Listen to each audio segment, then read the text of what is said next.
Cheli, Yeah. I have a scenario for you, okay? But this scenario might seem a little familiar. Oh, okay. Okay. I'm ready. Close your eyes.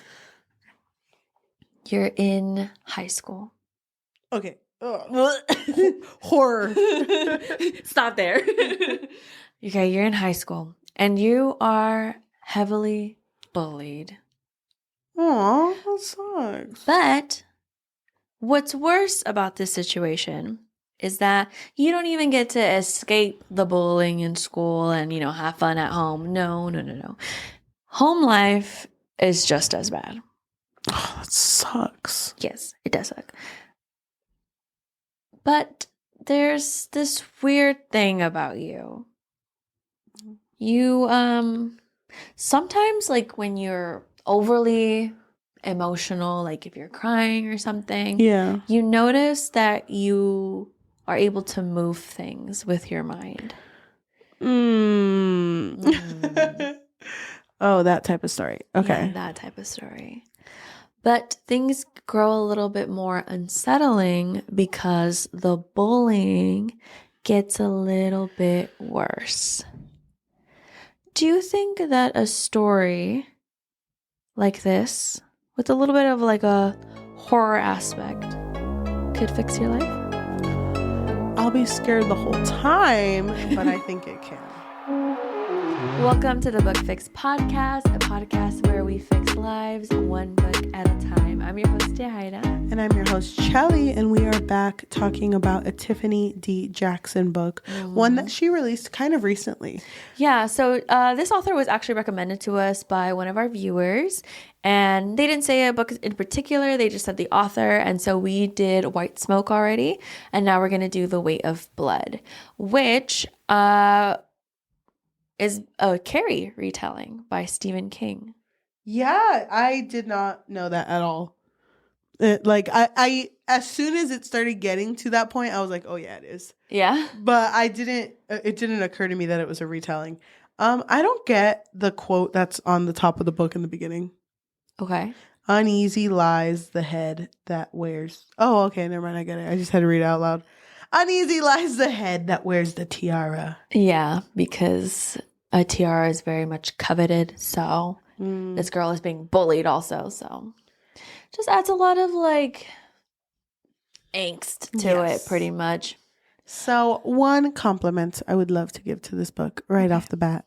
I really liked that it is written in the way where we're experiencing this incident that happened through a podcast that already knows what happened with the incident and then present time of when the incident is happening with our character. Yeah. I really like jumping back and forth because I'm like, damn, how did it get that bad? Yeah. Because everyone's like, yeah, everyone died. And then going back, everyone's fine. And it's like, oh my God. Yeah. I also like when stories do that. Like even when it does like newspaper clippings or like this being a podcast and it being broken down into episodes and going through the story.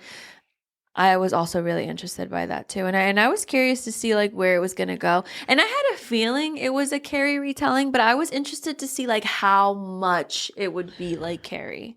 Did you watch Carrie, by the way? I don't remember. I've only ever seen the ending and it actually really scares me. Really? Yeah. So you've never seen, which version did you see? The old one. The one with the, is she like blonde or strawberry blonde? She's like strawberry blonde, Strawberry right? blonde. And like her lashes are like strawberry blonde also. Yes. Yeah, her, okay. That's the one I saw. And I watched it as soon as it was her going to the prom and her stapling her mom. Oh, dude. To the fucking wall. Yeah. That shit traumatized me when I watched it the first time. Yeah. I think I've seen all of the Carrie versions. Do you like Carrie? I fucking love Carrie. So I was a little nervous to read this one. I will this say version. It is Carrie. It is. Yeah. Carrie. But they add a lot of what's the word I'm looking for? Racial inequality and racial segregation in this story. So this story takes place in 2014, in which, like, slavery isn't a thing. Yeah. But racism in the mid US, which I think this is where it takes place, Yeah, is still really big.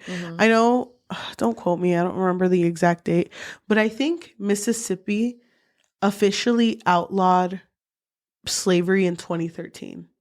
Like no one did it, but it was legally allowed. Wow, really? And there are some states that, although it's not a thing anymore, they still have I think it's the sunset alarm, right? The sundown. Yeah. Where like people of color shouldn't be out after sundown, or else like if you get shot, you get shot. Yeah. And this town is very much that. Like they are, because things were very segregated back then, they just chose to never change the rules that applied, like the unofficial rules. So in this school, they host prom outside of school. So it's not a school mandated thing or school officiated event. So they actually can run it however they want. And the way they run it is they run a white prom and a black prom. Yeah. And that's actually what they call it too. And it has always been like that. And no one in this town views it as racist. It's just like, kind of like what it is. It's what it is. And this is kind of where this society is at. And it's bad to the point where our main character, Maddie, around May, so prom hasn't happened yet, she notices while she's running track that it is going to rain soon. And our character's super like... She's like jumpy over it. Like panicky, she's like anxious. She's like, I think she hasn't started running yet. So the coach is like, go run, do whatever. And she's like, but it's going to rain. And everyone's like, yeah, go. Because Maddie has really like ranked up absences, because anytime that it's going to rain or any possibility of rain, she stays home. Like she will not go to school. Yep. And I don't know if you felt the same way, but I really thought like something was going to happen with like, I thought so too. I actually didn't read into... I was like, is she going to turn into a mermaid? I didn't read into the cover at all. So I was like, this bitch about to be a vampire, a water vampire. Yeah, exactly. So I was so looking forward to that. But then when her hair started to curl up. Yeah, like, but the way that it was described was that it was like frizzing up, like bad, like it was like big, And so... because of the racism, and she is like of a lighter complexion. Yeah. So she was able to pass. Yeah. People didn't know that she was black. And so when they saw her hair, oh my God, the bullying just got worse. It was in her second period where she went, and they were just like, damn, she was secretly black. I can't believe it. And they like... she went to the corner of a room and they threw pencils at her. Yeah, to like get it into her hair. And they were like, one of the students even recorded it. And in this school, there's not a lot of black students, but there's like a small percentage. Yeah. And so you could tell, you could tell that the black students are uncomfortable by this, but nobody wants to say anything because of, just like, I guess the overall like vibes in the school or in the town or whatever. Yeah. I think it's funny too that all of the white characters, anytime they bring up the incident, because there was a teacher who was like, this is not good, students picking on a girl, African American, and then someone's like, a black girl, you mean to say? Yeah. It's like, damn. Yeah, like some of them wanted to just like, but it sucks, everyone seemed more worried about the reputation that this school was going to get, and not the mental health or mental issues that are going to rise or come out because of what they did to Carrie. So, not Carrie, Maddie. Yeah. So what had happened was, like I said, somebody was recording when the white girls were throwing pencils into Maddie's hair. And so this video was leaked, right? People saw it, and now the reputation was tumbling down for the school. And so the teacher, this teacher that was in there, saw this, witnessed this, and she called, what was the mean girl's name again? Jules. So she called in Jules, and she called in Jules' dad, and the principal was there, and they were all having this meeting, and the dad was like, well, how do you know my daughter did it? You know what? I can't even tell from the video. I can't tell it's her. And so it's like this whole thing where you're trying to punish Jules or anybody else who was a part of it. Yeah. But there's a bunch of like pushback. And then also like Jules's father is known for having money, right? I fucking So it's like hated you don't that. want to piss him off. But Jules doesn't make it any better because they have like an all school rally and it's on Halloween. No, it's a Spirit Week. And one of the days for Spirit Week is Halloween in June. And she decides to dress as Maddie. Yeah. She puts on an afro. She paints her face black. Yeah. And then her boyfriend dresses up as Maddie's dad. yeah. And so they're like a couple, right? I don't know. It's like fucking weird. And they do this at an all school rally. And the teacher that is there at the rally is watching this happen. And instead of correcting these kids, she's telling Kendrick, who, by the way, is the love interest in the story, who's currently dating a popular white girl named Wendy, telling Kendrick, who's getting mad, like, you need to calm down. I understand you're angry, but you need to calm down. Yeah, Kendrick is also black. And they never talked about his complexion, but I'm assuming he's also passing or people just don't care. He's dark, but the only reason that they are okay with him is because he passes off as white in his attitude. Like he allows them to slide. Like he, quote unquote, speaks. Yep. Like properly or whatever. Like they like because that like the speech was brought up also in the story. Yeah. Right. So anyway, so Kendrick is like beloved in the school because he's also like the top football player. Yep. And so he's never really like given anyone any pushback for any like racism or microaggressions or anything. It's not until Maddie, like the situation with Maddie starts getting worse. And then when that happened at the pep rally or whatever it was, that he like finally is like opening his eyes and he's just like, what the fuck? Like, why are, and especially because Jules, you know, Jules is Wendy's friend, which is his girlfriend. And so it's like, we're in this friend group together and you're really going to do this in front of me. And it's like, everyone else is telling Kendrick like, oh, like calm down, like relax. Like they're making him seem like he's like irrational and like he's crazy. And it's just like, what the fuck? Like you're more mad at me over her who's doing blackface right here. You know what I hated too? I hated Wendy. Yeah. Which was Kendrick's girlfriend. I hated that when all of this happened, she was more not shocked at what was happening, but more like, wow, I've never seen him so angry. Yeah. It's like, take in the freaking moment right now, Wendy. Yeah. And it's really sad because, I mean, we're not really going in order, but Maddie. So Maddie's dad is like fucking crazy. Yeah. He's like, if you've ever seen Carrie, you know, it's originally like the mom. And so mom was super religious. And it's the same in this version where the dad is like really overly religious. And it's to the point where it's like fucking unsettling. And it's like obsessive, possessive. And the dad is the one who would fucking like iron her hair down with the, like, what is it? The hot comb? Yeah. And he would like do it for her. And he was like upset with her. And it was really sad because like he would even like burn her sometimes in the back of her neck. And it was kind of like almost like a punishment, you know? And she would have to stay inside of a closet and pray. Yep. And she would just get a lot of punishments, right? Yep. And so the dad is white. Yes. And the dad got with a black woman. And so that's why she's passing, right? But she's never met her mom. She doesn't know anything about her. And so I think in the beginning, Maddie is just like more so like nervous. She doesn't really know. She's very sheltered. She doesn't really know anything about anything, you know, because I thought that this story, even though it did say 2014, I didn't really expect like modern stuff like Netflix. Like I didn't expect Netflix to show up, to be mentioned, I should say. And so when she was like, what's Netflix? It's like, what? So she really is like still really sheltered in her world. Yeah, she is.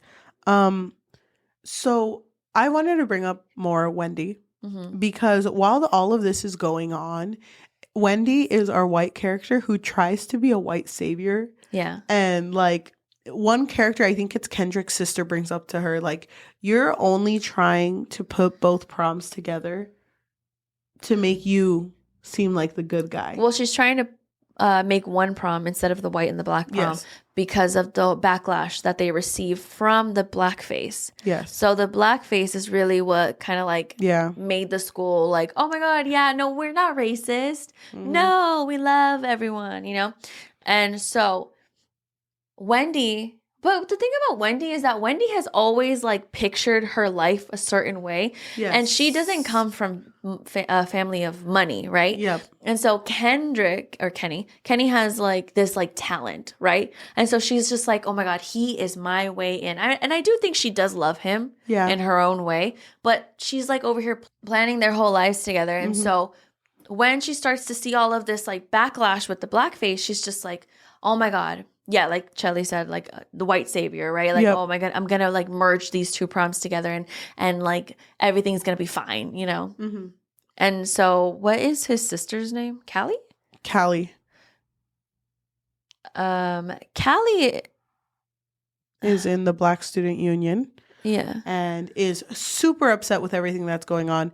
Mostly upset at Kendrick for not doing shit. It's like you really stand next to all these people who are putting down the Black community and act like nothing's going on, you know? But then is also kind of weirded out at the fact that all of a sudden Kendrick wants to go to prom with Maddie. Well, he didn't want to go to prom with Maddie. That was Wendy's idea. Yeah, that was Wendy's idea, but I don't think he ever explained that to anyone. No, he didn't. So basically what happened was Wendy starts to feel, I don't know if she actually feels bad or if she's just like, I don't know what the fuck is going on, but I think she just wants to look good, right? And so she's just like, you know what, Kenny, you should take Maddie to prom. And he's like, wait, what? Why would I do that? He's never really had a conversation with her or a meaningful conversation with Maddie before. So he's like really weirded out by this. But Wendy keeps insisting like, oh, you should just take her to prom because, you know, we've been bullying her. We've been mean to her. And by we, I mean like the white girls, right? So let's make that night special for her, you know. Let's make it special and meaningful. So kind of like to make up everything that they've done to her. Yes. And he doesn't really agree at first, but it is a thought that like lingers. I think it's after he sees something that happens to Maddie. And that's when he's like, I'm going to go to prom. He overhears students talking about her and they're being like degrading and they're like being racist. And he's just like, he kind of finally speaks up. And it's like, what do you mean by that? What do you mean by that? Yeah. Like explain that. Yeah. How did you feel that even though this was Wendy's idea, she would act overly jealous? I feel like, I don't know. I feel like it's so sad, but I think that because she's white, she just thought like, oh, well, of course he's going to love me over her. Like, what's there to love about Maddie? Maddie's like weird, you know? Like, I don't know. Not that she ever actually said that she was weird. Did she? I don't remember. No, but she did bring up multiple times like, well, it's her fault for hiding she was Black. Yeah, like why would she hide that? I don't know. Like, I feel like it makes sense why she would get jealous because in her brain, there was no way that he wouldn't love her over Maddie. Yes. So Maddie is going through a whole discovery moment too with her whole freaking telekinetic powers. She ends up finding a book that her mom left behind. And in the book, there was a paper that said, you, as they say, are a storm with skin. Death and rebirth will follow you everywhere. How can one man who knows nothing of the weight of blood tame you? For wherever you go, there you are. Maddie stared at the elegant cursive handwriting and then she just goes, Mama. Yeah. Because she had never gotten any inkling of who her mother was. Dude. So finding this was like life-changing to her. So I will say that I really liked when Maddie and Kendrick interacted. I did too. It was but really in cute. the original Carrie, the guy didn't fall in love with Carrie, right? So I was kind of like happily surprised that it was actually different in this version. It was so sweet. It was really sweet. The part where they almost kissed and then he left, but he left super giddy and he was like oh my God, now I got to rethink my whole life because, of course, I'm going to marry this girl. But then if I marry her, she's got to change her whole life. So I'll just bring her to college with me. But then if I bring her to college with me, we're going to have to get a home. And then if we get a home, we're going to have kids. And he was already imagining his whole life with her. You know what I thought was cute? What? Was before that, when Callie, the sister, was asking him, like, you don't actually love Wendy because you always value football over her. Yeah. Like, do you love her more than football?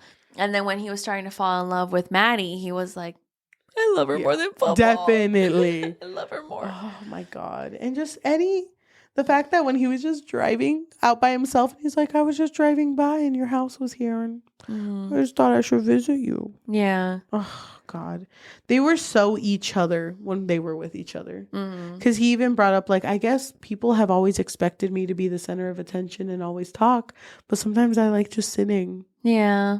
What he really likes about her is that she doesn't like pretend to be anything other than herself, because some people, like, it seems like they cater to him because he's so beloved for, you know, the football stuff.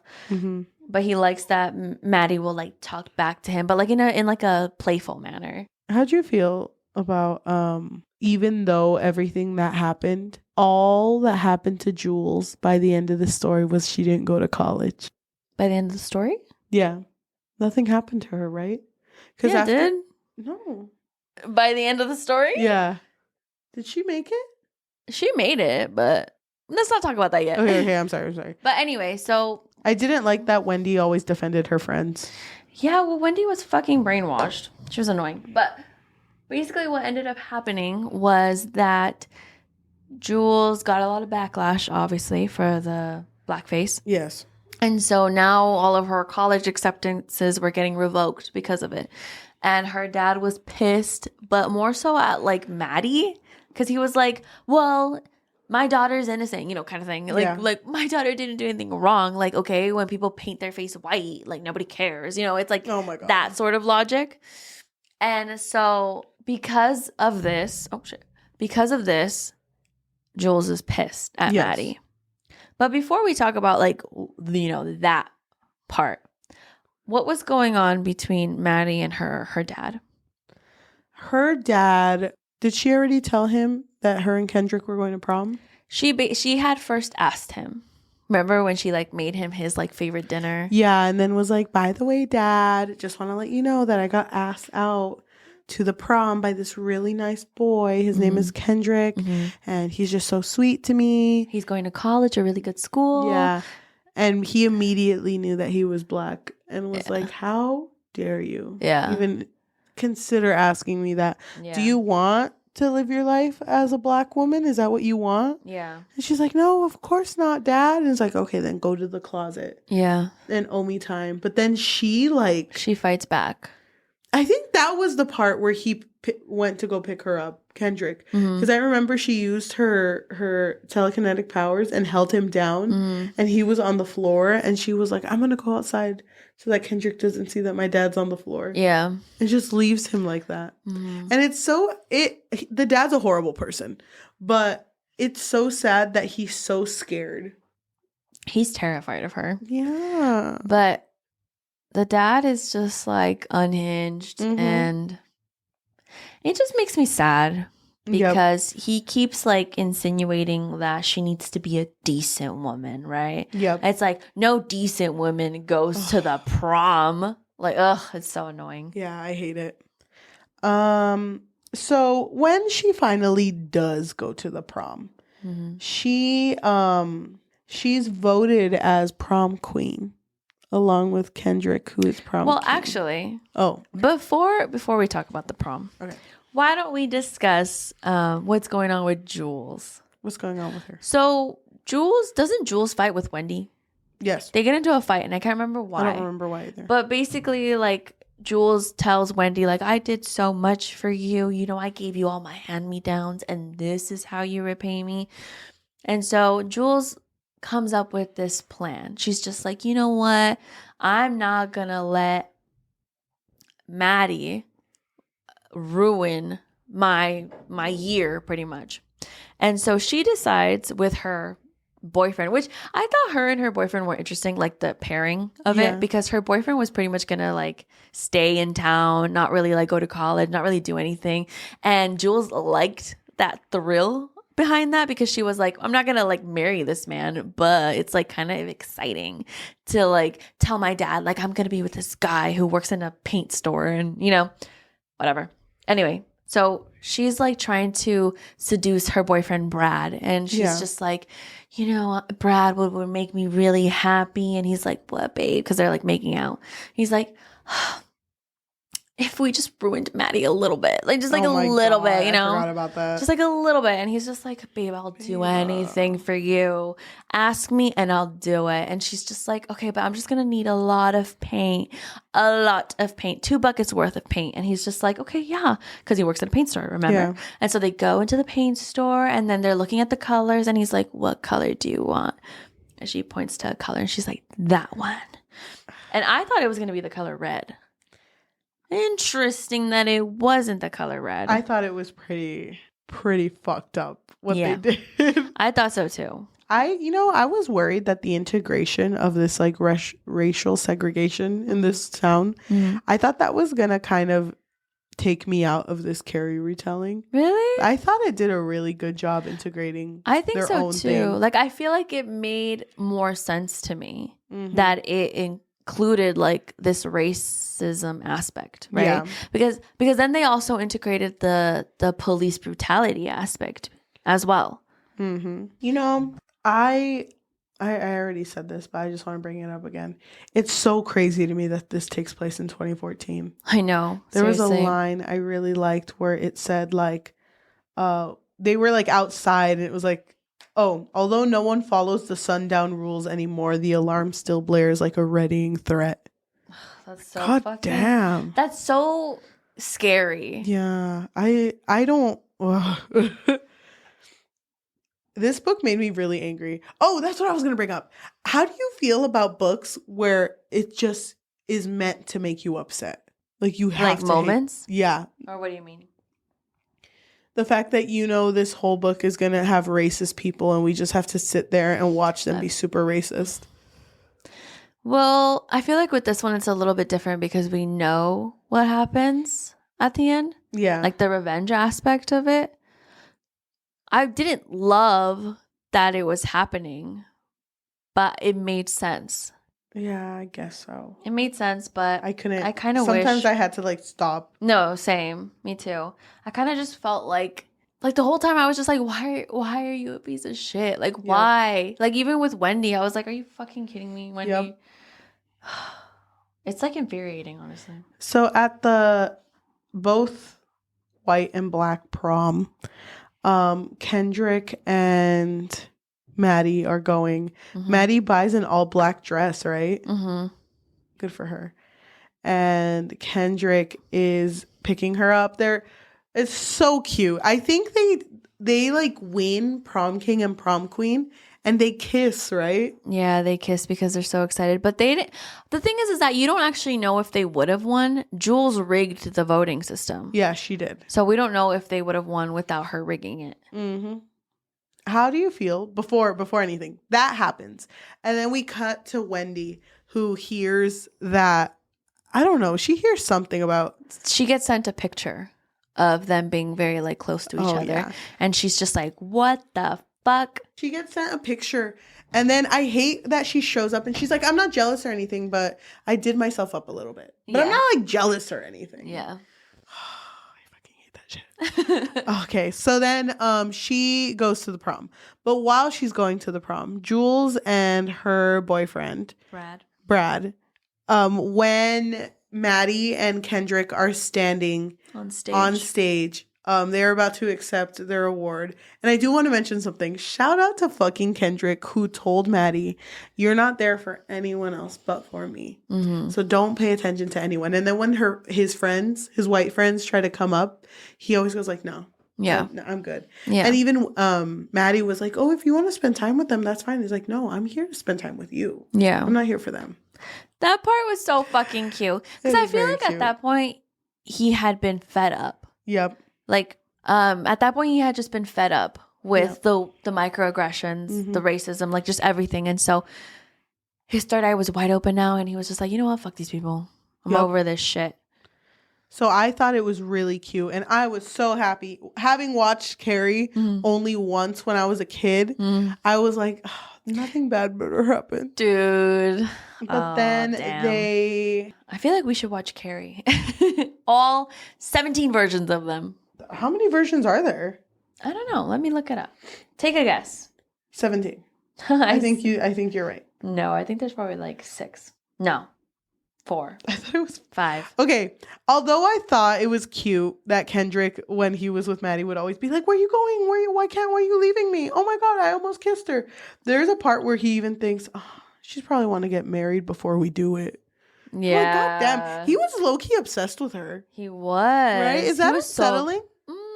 A little bit. I thought it was endearing because he never really acted upon. Yeah. I feel like he was just like falling in love and just kind of like dove headfirst, you know? Like he had never felt this before. And so he was just like, yeah. Yep. I love this girl.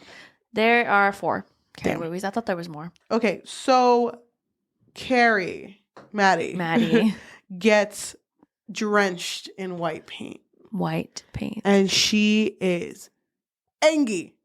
She is so furious, and it sucks because Kendrick is there like, oh my God, I tried really hard to protect her, and this is what's going on. Yeah. And how does it all go down? So basically what happens is he pulls her out of so basically what happened was she was drenched in this white paint, right? Yeah. And Kenny is just like freaking out. And I think she's in a state of shock because that's how it played out in the movie. And he takes her outside. Yeah. And so, like I mentioned, there's incidences of police brutality happening. Yeah. And so, obviously, Kenny's emotions are heightened because of what had happened. I mean, he loves this girl. So, he literally is just like, he's not even being like aggressive. Like he's just talking back to this police, because there's police officers there. And I don't remember exactly why they were there. Oh, they were there because of a protest. Yes. A protest that his sister was leading was happening.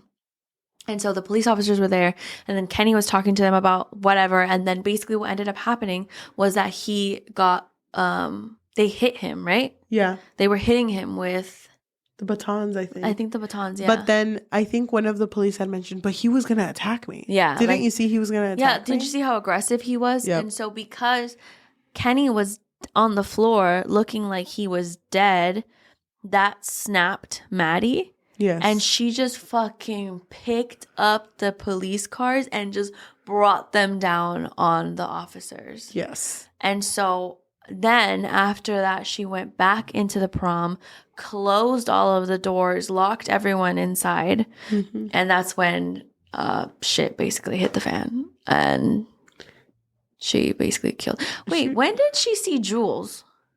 Because I know she saw Jules, but I don't remember what. Oh, she was inside. They fell. I remember now. Okay. Because Jules and Brad were like there, but they were like on the top part of it. And so, like, everything was just being torn apart. Bitches were being flung. Yep. Things were being flung around. Yep. People were dying. She was just being... And it was cool how it was described because, you know, she had this white paint, but everybody's blood was, like, splattering on her. And so now it was turning red. Oh, damn. Yeah. That was pretty awesome, honestly. And so... I'm trying to remember.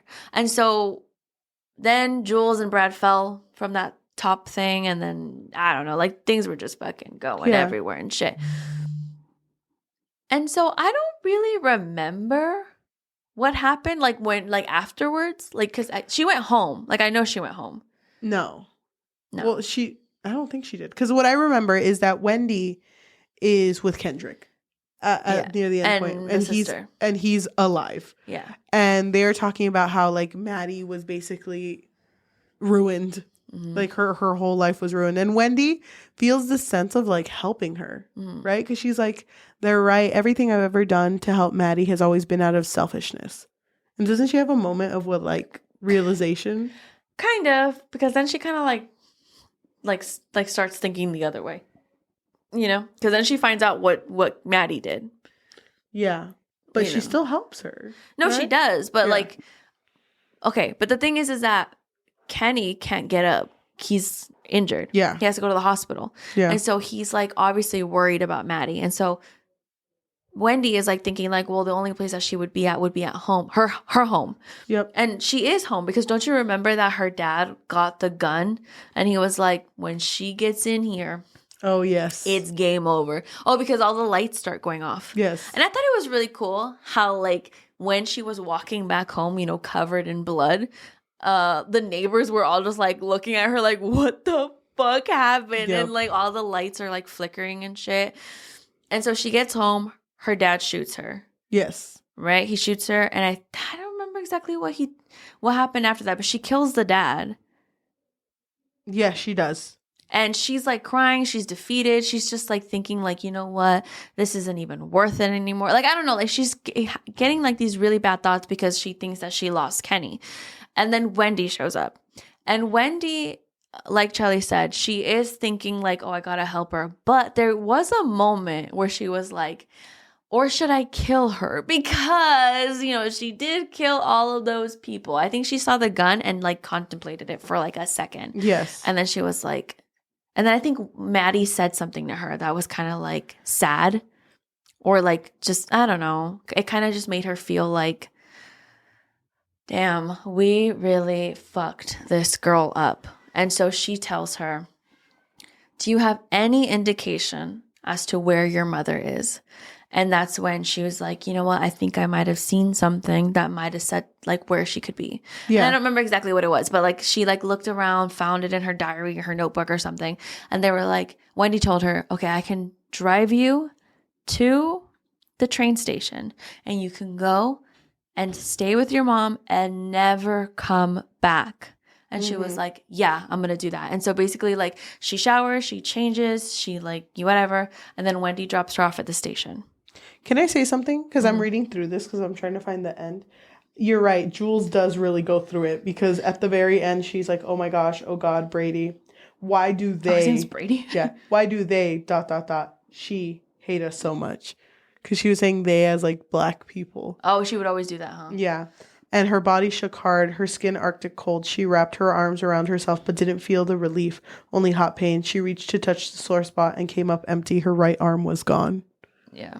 Damn, she really got fucked up. I do remember that, though. Wendy did really go like, I can't. Yeah. She was stuck in a tight situation, but she does go like, yeah, your mom is here and you got to go because Kendrick is waiting for you. Yeah. And that's what kind of drags Maddie out of the house. Like, oh, yeah, Kendrick's waiting for me. Yeah. And in the podcast part of the book, Wendy does get interviewed and they always ask her, like, what were you doing? Why were you going to prom? It's like, oh, my boyfriend and I were going to go to an after party. It's like, yeah, but you were seen with someone else at a gas station. She's like, no, don't know. It's like, well, what do you think happened to Maddie? It's like, she died along with my boyfriend who died there too. And she keeps because there denying. were fires too. Yes. So she keeps denying, but us, the readers, know that they are alive. Yeah. It's just the best fucking part about this book is they're alive, bitch. Thank God. Yeah, because she leaves with Kenny, right? Yeah. I don't know if they really mentioned it, but it's kind of like assumed. At the very end, we have like this one like newspaper clipping. I think it's a newspaper clipping. And it says 5 years later, the city set aside a budget to clear the property, which is Maddie's home, and put it on the market, hoping to encourage buyers to consider Springville as their new potential home. During the excavation of the Washington's home remains, only a few items were left intact, one of which was a hot comb. Yep. That was symbolic as fuck. This is a trip. Is it controversial to say that I liked it more than the original? I don't think so. Is it controversial? No, I don't think so. I actually think, I will say, talking about it with you makes me like it more. Really? Yeah, because I originally gave this book a 2, and now I'm going to change it to a 3. Because I actually did really like this book. And I thought the storytelling was a lot better compared to how we felt about White Smoke. I didn't feel the way that we did when we were reading the other story. Yeah, same, because I actually like these characters. Yeah. Well, I liked Maddie, and I liked Kendrick. And Wendy, I understood. Yeah. And Jules just fucking sucked. Yeah. So, like, I understood why it played out the way it did. Mm-hmm. I do think that this was a good retelling of Carrie, and I feel like that's a very intimidating thing to retell. I know, seriously. Because it's so loved. But it does feel like her own thing, though, because it included, like, the segregation and the racism and that. Yeah. And I don't know. I just feel like I was very satisfied with this book.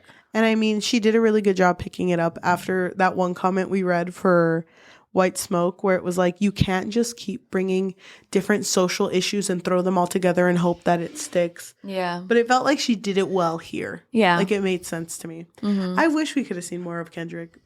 I liked Kendrick a lot. Yeah, but I mean, I'm happy that they did get their happy ending. And I don't know. You know what's interesting? I wasn't sure what Wendy was going to do at the end. I wasn't sure if she was actually going to help her or not. But I am happy that she, you know, even though she did steal her man, she was still kind of like, You can run away with my man. It's okay. I forgive you. My man's. Yeah. Oh, God. That's crazy to me. But to me, it kind of also felt the fact that Wendy did it. She still had her white savior moment. Yeah. You know what I mean? Yeah, she did. But I mean, she was literally the only one. Like, you know? Yeah, but she did what Callie said she wouldn't do, which was help by giving up something that you, like, in the benefit of the other person, not to yourself. Yeah. You know, so I guess. I feel like if Callie wouldn't have said that to her, she probably wouldn't have helped her. No, I don't think so she either. She would have been like, you know what? She stole my man. So no. No. But overall, you did like Maddie? Yeah, I did. I really liked Maddie. I did really like the white paint thing that you were bringing up at the end, how it mixed with the red. Yeah, I thought that was the cool. Blood. Mm-hmm. Oh my gosh. What do you think you would rate this? I said 3. I think I need to sit with it a little bit longer, but I think I would give it a high 4. Dang. I really, really love this book. Crazy. It makes me want to read more of Tiffany Jackson. I've heard allegedly is really good, but Allegedly is allegedly good. Yeah, so don't take my word for it. I haven't read it yet. Do you have anything else to say about this book before we let her off? Other than I love it so much and I would recommend it to everyone in the world, and it makes me want to rewatch Carrie. I need to watch Carrie. Yeah, we should watch Carrie. All 4 versions of them, and then we can rank them. Thank you everyone who is listening to us in audio form, whether that be Spotify, Apple Podcasts, Amazon Music, or anywhere you get your podcasts on. Thank you so much. If you can leave a review of 5 stars, and if you can also, a rating of 5 stars, but also leave us a review of what to read next. That would be great. We are reaching the end of our bulk read for this time. Yeah. So we would love recommendations. I'm always interested to see what other people really like. And I also really love when it's books that we haven't really heard of. And books that we wouldn't have touched if it weren't for someone recommending it. Yeah. If you want to support us and you have a little bit of money, what can they do? So we do have a Patreon, and right now it doesn't have a whole lot. But if you are interested in helping us that way, you can find us on patreon.com/bookfix. But if you don't want the commitment of monthly, you can find us also on Ko-fi, which is ko-fi.com/thebookfix, and buymeacoffee.com/thebookfix. You can find us that way too.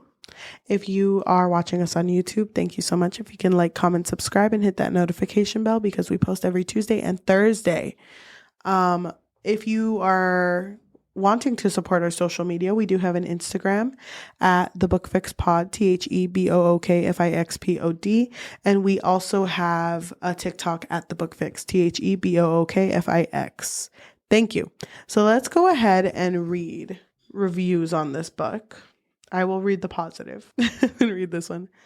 This one is a review from As Told by Kenya, who gave it a 5 out of 5 and wrote, "Nobody's mothering the way Tiffany D. Jackson is mothering. A mother amongst mothers. A grandma, if you will." Oh my God. So mine is a 1 star, and it's written by Nathan. They wrote, "Did not like, a complete copy of Stephen King's Carrie." That's a retelling. Okay, but thank you so much for listening, and we will see you next time. Bye. Oh my God. Dude, what time it is? Time for a nap. Oh, that's it. What a good bulk read. We film in bulk, by the way. And I'm exhausted. And yeah, but also this is the first time that we're caught up in a while. Like in a year, I think. Dude, if we only did once a week, we would be hella caught up right now. Yeah, we need to sit with our thoughts for a bit. But also watch Carrie and cry.